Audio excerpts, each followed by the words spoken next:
So I want to thank you all for having me here today to talk about consensus-based decision making and how the fellowship in some places are transitioning to it.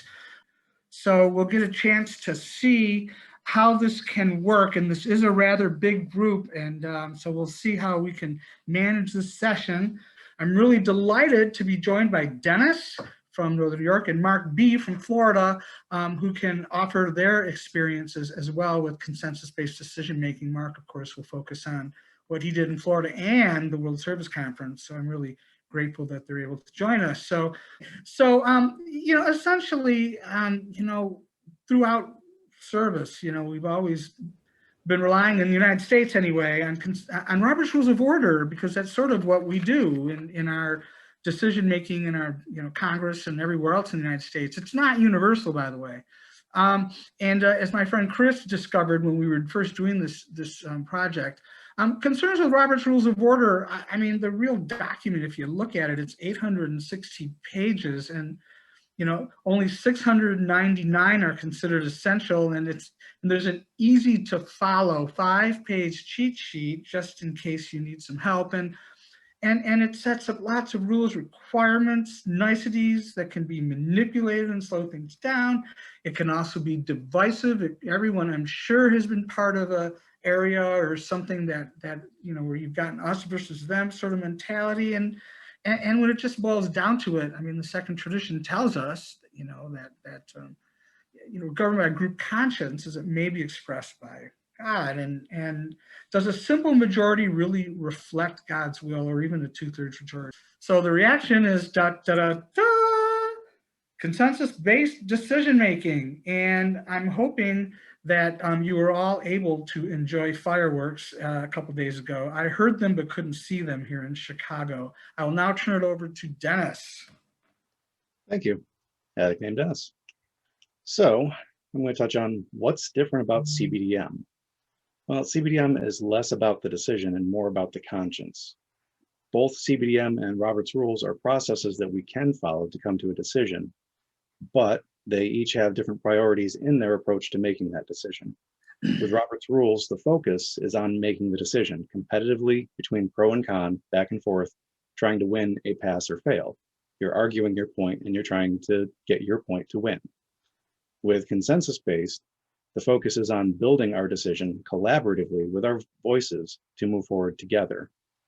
CBDM decisions are decisions made together in the belief that it is more important that we move forward together than it is that we just move forward. So some key points that support the collaborative decision building are that when our decisions are based in consensus, we understand that everyone has a piece of the truth. No one has all of it. It's one of my favorite phrases, actually.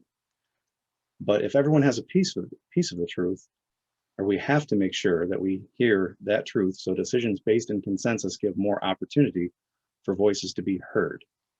Most consensus-based decision-making processes actively seek out the minority voice to make sure that decision is truly built together. Consensus-based decision-making simply is a shift in the focus of I need to be heard to I need you to be heard. And very importantly, CBDM is not a rigid process. We don't have an 800 and some odd page document that outlines the exact way it is supposed to be done. There's no right way to practice CBDM, and very often the belief that there is a perfectly right version of CBDM goes against the core principles and flexibility embodied in consensus-based decision-making. Simply put, CBDM is a buffet of options based on principles.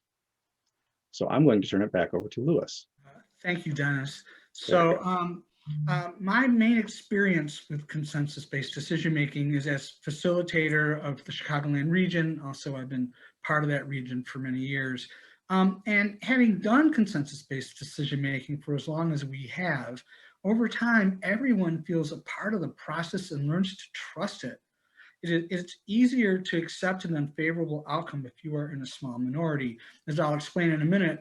And to get to Dennis's point, there are different ways of doing it. I personally am part of service bodies that do it in 2 different ways, but yet we all have the same benefits.